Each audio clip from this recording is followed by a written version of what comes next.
Hey everyone, Chris here, and welcome to my channel, and welcome to leg 8 of the amazing Readathon. So we are off to the races again. We've left Camp Half-Blood behind, and we are now traveling to... Yes, I put this on the screen because I do not remember what it is called. I don't know the book it's from, and I'm not quite sure how to pronounce it. I'm going to have to listen to Bree's video and see if she said it. I'm assuming she did, and how she pronounced it a few times to see if I can get it to stick in my brain. But this is where we're headed. And for this, we need to read a book that has low rating that we still think we're going to love.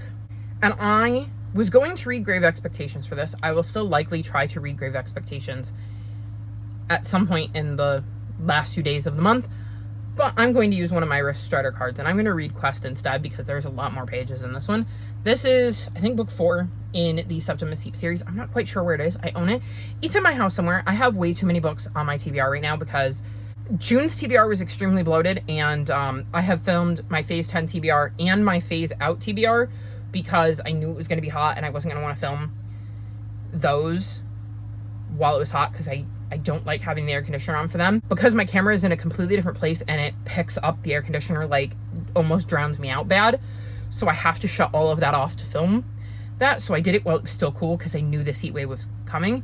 It is going to be interesting to see how the next couple of days go because I think the high today is supposed to be 87. And then on Monday, it's supposed to be like 96, and then Tuesday 98, and then Wednesday 87.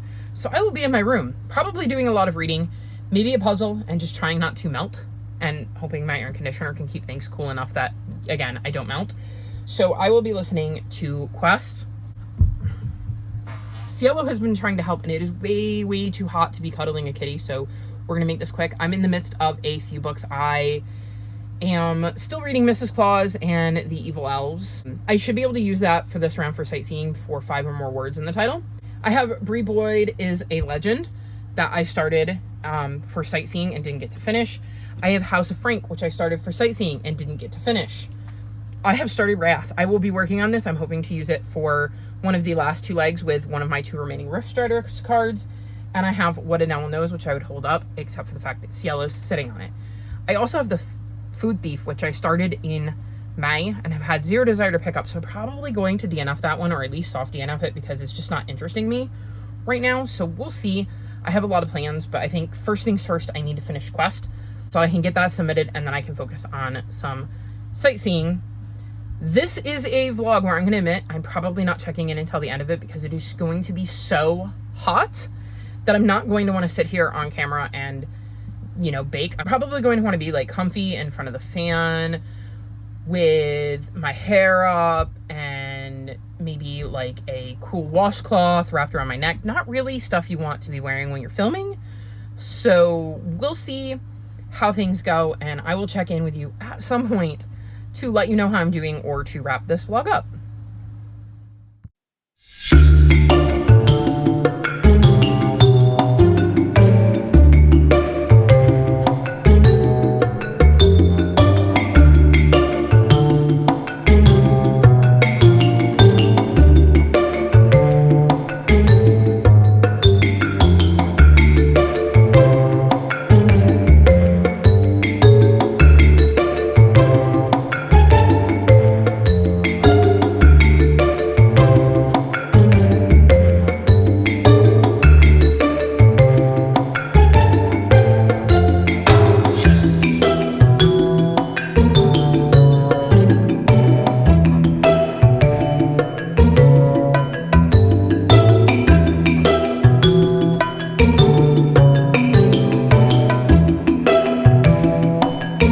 Leg 8 of the amazing Readathon is officially over. I did not check into film because it was extremely hot out.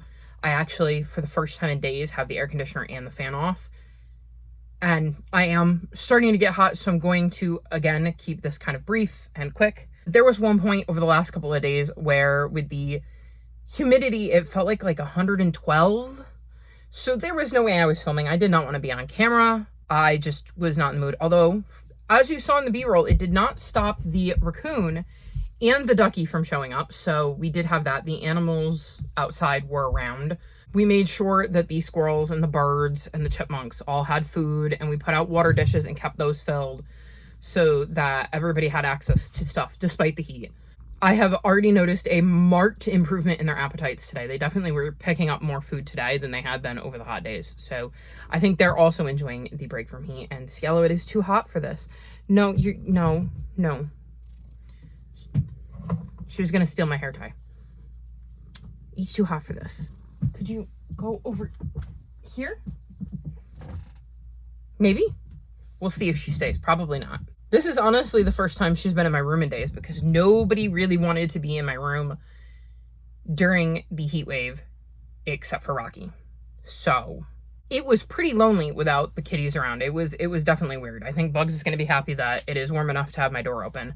They don't like being in here with the door shut, and because I have like a window unit, there's just no other way to do it to allow him in. So I think it's interesting seeing the cats start to come in. Like Donner's in here right now, and Donner doesn't normally come in my room. So that's different. Anywho, on to what I read. So I told you that the prompt for this leg was to read a book that has low ratings, but you still think you're going to like. And I believe I said I decided I was going to use one of my Rift Strider cards to just X that out and read Quest instead, which is exactly what I did. I ended up giving this 3.75 stars. This is book 4. Yes, 4 in the Septimus Heap series.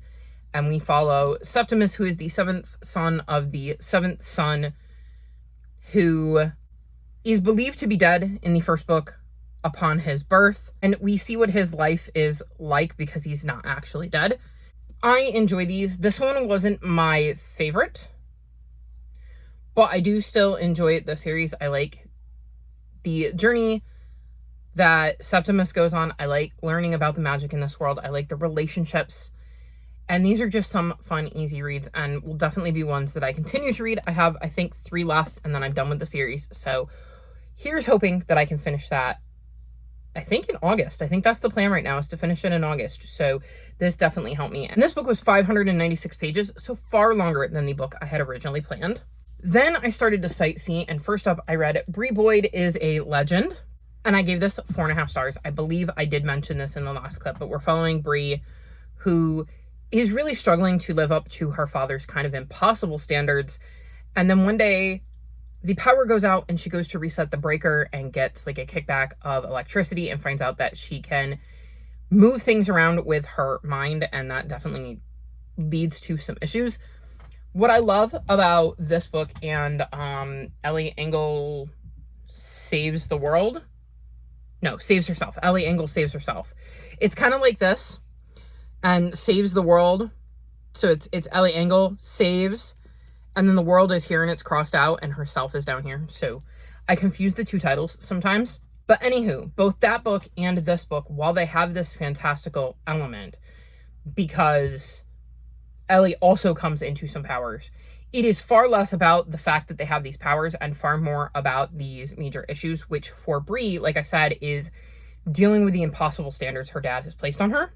And I really enjoyed getting to see her deal with that. I liked the struggle and seeing how hard it was to balance everything that she wanted to do and try to keep everyone happy while also trying to figure out what would make her happy. So I thought this was really interesting. This is a series I would definitely recommend if you have some little ones, because I think it's got some good messages in there. And because it has that fantastical element, it might appeal to a reader who doesn't really want to read contemporaries and is more focused on like fantastical books. So I think it's really cool to have that in there to kind of maybe draw in some readers that could learn some lessons from these books or see themselves represented in a book while also kind of bridging the gap between the 2 genres. So I had a lot of fun with this one. Then I read Scandal at the Salty Dog, and I gave this 4 stars. This is the 4th book in the Secrets and Scrabble series. And in this series, we follow Ellery, who in the first book moves to this little town where he's inherited a failing bookstore and a falling down mansion from a great aunt. And, well, he keeps ending up getting drawn into mysteries. So in this one, Ellery has 2 mysteries to deal with. First, he is asked by an employee at the Salty Dog pub to help her investigate these break-ins that are happening, as nothing is getting picked up on camera and there doesn't seem to be any obvious signs of break-in, and yet there's definitely somebody that's been in the building after hours, and they don't want to bring this matter to the police. They kind of want to keep it quiet. So Ellery agrees to help. And at the same time, they visit a customer and end up finding her injured, and she believes she's being haunted, and he gets drawn into that and wonders if there's any way the two things could be connected. I gave this 4 stars. I really enjoy this series. I like Ellery as our main character. I like how 4 books in now, he's really starting to fit in with the town and kind of have his own relationships with all of these characters, and it is feeling less and less like he's an outsider. I think we see that demonstrated in this book in some very interesting ways, because not everybody loves Ellery, and I think that it's interesting kind of seeing that he has definitely made friends in this town, but he's also got people that, while I wouldn't necessarily class as enemies, are definitely people who just don't gel with him and they don't get along. I like that he's also developed this reputation as a bit of a sleuth. So when the pub is getting broken into, he is the obvious choice if you don't want to go to the police to ask to look into things. And I liked the fact that he is known as the sleuth. So like the police chief, anytime a mystery pops up, tells him, do not get involved. Promise me you won't get involved. Ellery, I mean it this time. And then you have the employee of the pub who says, please help me. There's no one else I can turn to. And Ellery can't really say no. And it is just interesting seeing how he is now part of this town.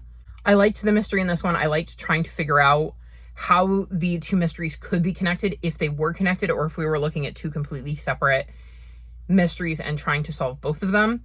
I really like the flow of the series. There is never a dull moment. Like, I always feel like we're working towards a conclusion. Like, they don't drag. So I really, really enjoy this series and cannot wait to pick up book 5 in July. This was a series I took a shot on when Smashwords had a sale earlier in the year. And I could have gotten the first book for $2.99, or I could have gotten a box set of the first 4 in ebook copies for $4.99. And I took the risk and got the box set. And I'm so glad I did, because I've loved every single book, to the point that I have actually purchased the physical copies of books 5 through 8. So at some point I will go back and fill in books 1 through 4 in a physical form, because I just really, really enjoy this series. It has the potential to be one of my new favorite cozy mystery series. So if you're looking for a good mystery series to start and you want a queer protagonist, then I would highly recommend this book, because it's got some fun mysteries, a queer protagonist, and it is just really easy to read. Then I read The War of the Witches, and I gave this 4 stars. This is the 5th and final book in the Dragons in a Bag series, and we get to see the epic conclusion to this story. We get to see how Jax and co wrap things up. This series starts with Jax ending up with a bag of baby dragons and having to figure out what to do with them, especially considering he didn't know dragons existed. And the world has just grown and expanded from there as he's learned more and more about things he didn't know existed, and interacted with new people and learned more about this world he had no clue was a real thing. I thought this was a really good conclusion. I like how it wrapped up. It was really quick to read. I like how it focused on a lot of little things that had been dropped throughout the first 4 books, where we got to kind of see it all come together, and we understood why we met certain characters when we did and how they were going to play a part in the final story. I had a really, really fun time with this and would absolutely read more by Zetta Elliott in the future. Actually have a book of hers on my TBR in July, and I think she said something about maybe writing a prequel series in the author's notes. Yes, she says she's currently working on a novel about a character we meet in this book and their childhood, which would have taken place before the events of this book. And she says that some of the stories I start just can't be fully told in a single book. And so I feel like that could potentially be the start to a prequel series. And if she does so, I would 100% pick it up and read it, because like I said, I had a fun time with this, and I would be curious to see this character's backstory and how they became the character that Jax met in this series. So definitely looking forward to that if Zetta Elliott ever does release it. And like I said, I thought this was a good series. Then I read Monumentous Events in the Life of a Cactus, and I gave this 3 stars. I did not enjoy this as much as the first book. So in this series, we follow Avon, who was born without arms, and in the first book ends up moving across the country because her parents get a new job running the Stagecoach Pass, which is kind of like an old-timey Western amusement park type place, and has to adjust to this new town with new kids and having to be the new kid in school who has no arms, and ends up kind of stumbling across a mystery with a new friend. And in this one, we're seeing Avon start high school and shortly afterwards gets humiliated by some classmates and is really, really struggling.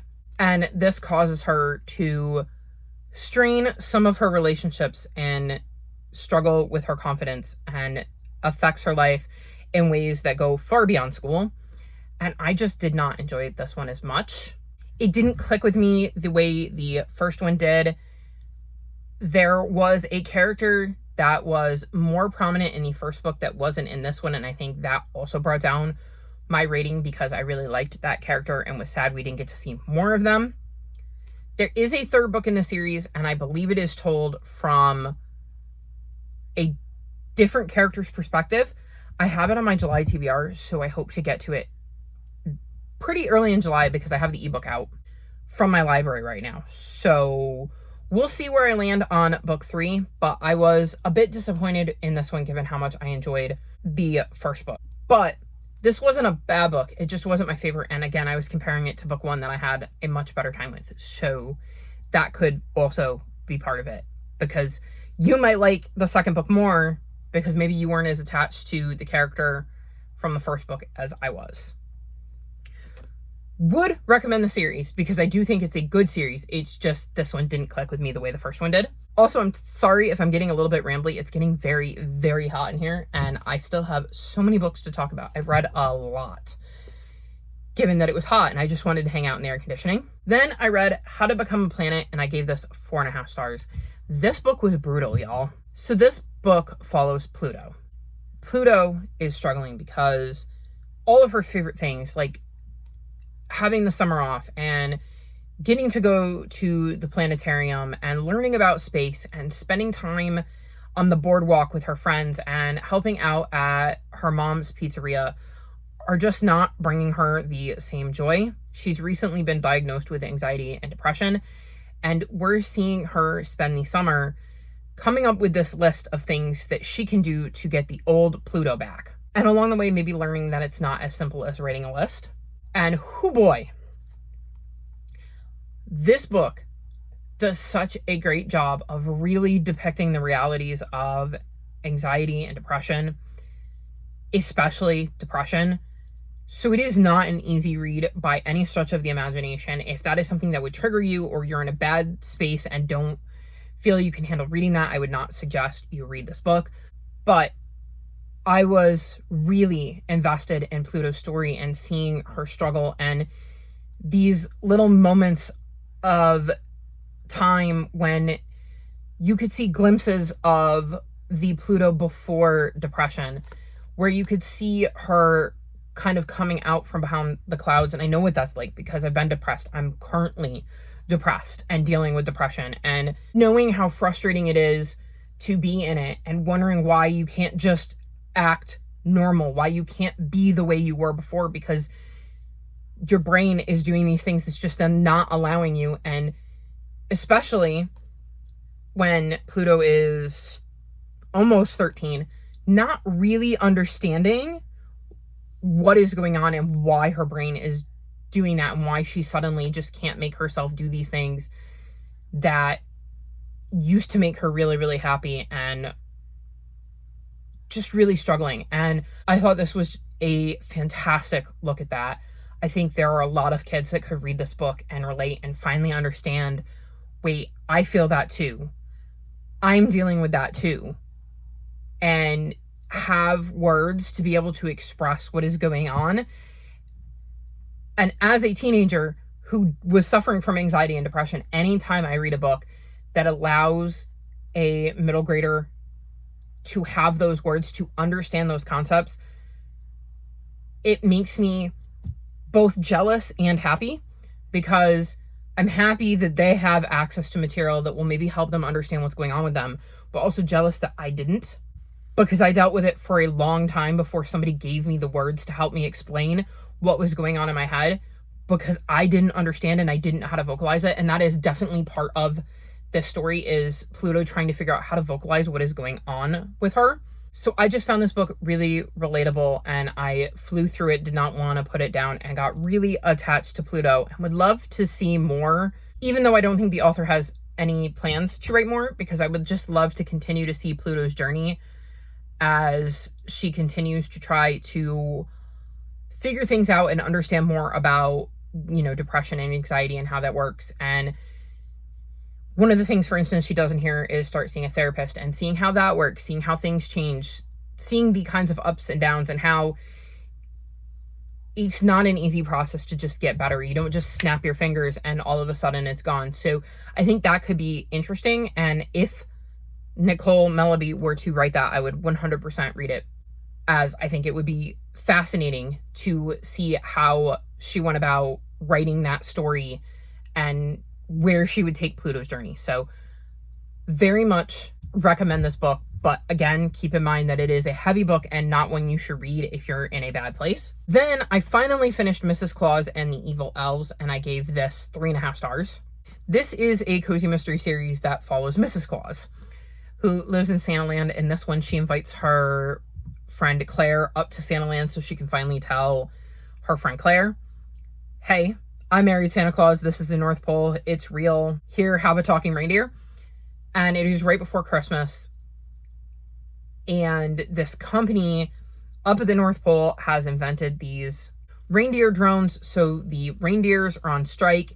And then the inventor of these drones goes missing, but nobody seems to be concerned except Mrs. Claus, whose name is April, her friend from Santaland, who was kind of seeing the missing inventor, Blinky. And then a body turns up and this friend gets implicated. And I cannot think of her friend. It's her elf friend who lives in Santaland. Gets implicated in this. So once again, she's drawn into this mystery of trying to figure out, where is Blinky? Is this related to the death? And who is trying to frame her friend? I don't think this is going to be a favorite series, but it is a very nice palate cleanser. It is different. And I'm definitely starting to see in jokes and how the relationships have developed, and getting to know more about Santaland, because I'm on book 3 and I think that's really intriguing. The next book is about Thanksgiving, so I think I'll shoot to read that around November and Thanksgiving time, because I think that would be very festive, and I don't think I'm going to forget enough of the details of this to have to start over, unless that jar says I'm going to read it before then, which is also a possibility. But as of right now, I think that's the plan, because I am enjoying the series. It's not, like I said, a favorite series. It's not one that I'm like, I must read the next book now, but it is definitely a fun, quick, easy read that, like I said, is different. So it is a nice little palate cleanser that I will continue to read, just to give me something different to maybe break up some of the other stuff I might be reading at the time. And then the last book I finished for this leg is The Best Liars in Riverview, and I gave this 4.25 stars. So this book follows Aubrey, and their best friend Joel ends up going missing. Everyone is looking for Joel, and Aubrey is his best friend. They're like two peas in a pod. And so people keep asking Aubrey if they have any clue where Joel could have gone, because he seems to have disappeared without a trace. And Aubrey knows a lot more than they are letting on, because Aubrey and Joel used to play the running away game, and one of the things they did during this game was to build an actual raft, and the raft is missing. And while Aubrey doesn't necessarily know exactly where Joel is, they have an idea and decide that they're going to see if they can find Joel and talk to them. So one of the things that's really interesting about this book is we get to see things from current day where Joel is missing and Aubrey is trying to find them, and then flashbacks where we see slowly but surely the events that led up to Joel leaving, and understanding why Aubrey is behaving the way they are. And Aubrey is definitely going through some of their own stuff, and it is tied into some of the stuff that Joel was dealing with. And so that is part of why they're reluctant to say anything, because they don't quite know how to talk about what happened with Joel while not talking about what's going on with them. And so as they search for Joel, they start to really figure some things out about themselves and really analyze their friendship with Joel and the way they were behaving and the stuff that Joel was going through, and kind of understanding more about the situation, both with Joel himself, with Aubrey and what they've been dealing with, and then Aubrey and Joel's friendship. I really enjoyed this. Getting to be in Aubrey's head was not the easiest thing, because there were a lot of things that I could relate to with Aubrey and what they were struggling with. This is another book, kind of like How to Become a Planet, where I am both happy and jealous, because it covers a lot of topics that I wish I would have had access to as a teenager and a middle grader, because having access to these kinds of stories would have made things so much easier. I really like the format of going back and forth with Aubrey in present day, alluding to things, and then getting to actually see the flashbacks where we fill in some of the details that Aubrey was alluding to, and really understanding Aubrey's motivations for not saying anything and the stuff they were dealing with, and understanding why Joel might have run away. And then, of course, understanding the friendship between Joel and Aubrey, which is the backbone of this book, is their friendship and how their friendship kind of led to Joel leaving.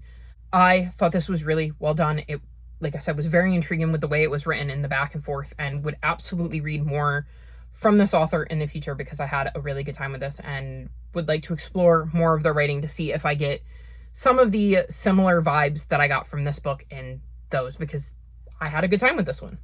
And then, because I'm not done yet, I have started 4 other books that I did not manage to finish.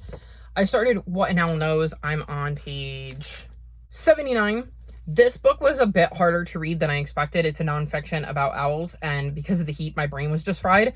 So I was kind of only reading it a few pages here and there. I will definitely be finishing this before the end of the month, because it was on my Phase 10 TBR and I already took my reward. So I will be finishing this at some point, but there was just no way I was doing it during the heat wave.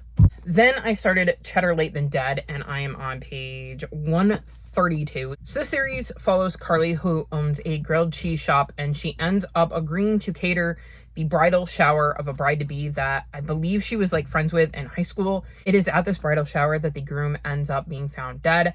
And this is after he showed up at this bridal shower uninvited and got into a huge argument with his fiance. And Carly once again gets involved, trying to clear the bride-to-be's name, because she just doesn't think that she did it. I'm having a good time with this. It was nice to break up some of the other books I was reading with like a cozy mystery that has no fantastical elements. There are no elves or talking reindeer or anything in this. So I was enjoying this one. And it was perfect for a day when I was feeling really hot and I just wanted to lay with the lights off and listen to an audiobook, because it was easy to follow along with and I didn't need to use a lot of brain power, hence setting something like this down. So definitely hope to finish this before the end of the month. Then I started October's Ocean. This is an ebook. And in this book, we follow Seth, who is struggling after losing his best friend Colin. I don't quite know what happened to Colin, but I know Colin is no longer with us and we're seeing him dealing with some grief from that. And then he meets this girl named Peggy, and at the point I'm at, realizes there's more to Peggy than originally meets the eye, and Cielo is back to help. He's too hot for this. I keep telling her that, moving her in. She just does not care. I think, like I said, she's just really happy to be able to be in my room and be a part of things. Anywho, I'm enjoying October's Ocean, and I'm curious to find out more about what happened with Colin, learn more about Seth, and learn more about Peggy. And then the last update I have is that I'm working on Wrath, and I got to page 310. No. This is the 4th and final book in the Faithful and the Fallen series, and I will 100% finish this before the end of the month. I am determined. I'm actually invested in this one. I think it might have been for the roadblock for this leg, or the detour. I can never remember the two, or it was last leg where we needed to read a book where we completely concentrated for like 40 minutes with no distraction. Actually, it might have been for Camp Half-Blood. And so I started this. I'm now on page 310. Like I said, I'm hoping to finish this before the end of the readathon, and I'm enjoying it. So we'll see how far I can get in that one. So I believe that is everything. This is an incredibly long clip. Hopefully a lot of it I can edit out. I don't remember. Sorry if it's a bit rambly. It is hot. My brain feels very fried due to the heat. And like I said, I've read a lot of books, and trying to remember what happened in each of them after days, like I said, of heat, it's not the easiest thing to do. But that is going to wrap up leg 8 and my time in, and we'll put it on here because I still don't know how to say it. All of my social media is linked in the description below if you'd like to come chat with me. If you've made it this far in the video, leave me sun emojis since it was so hot. Like this video and subscribe to my channel, and I'll talk to you next time. Bye!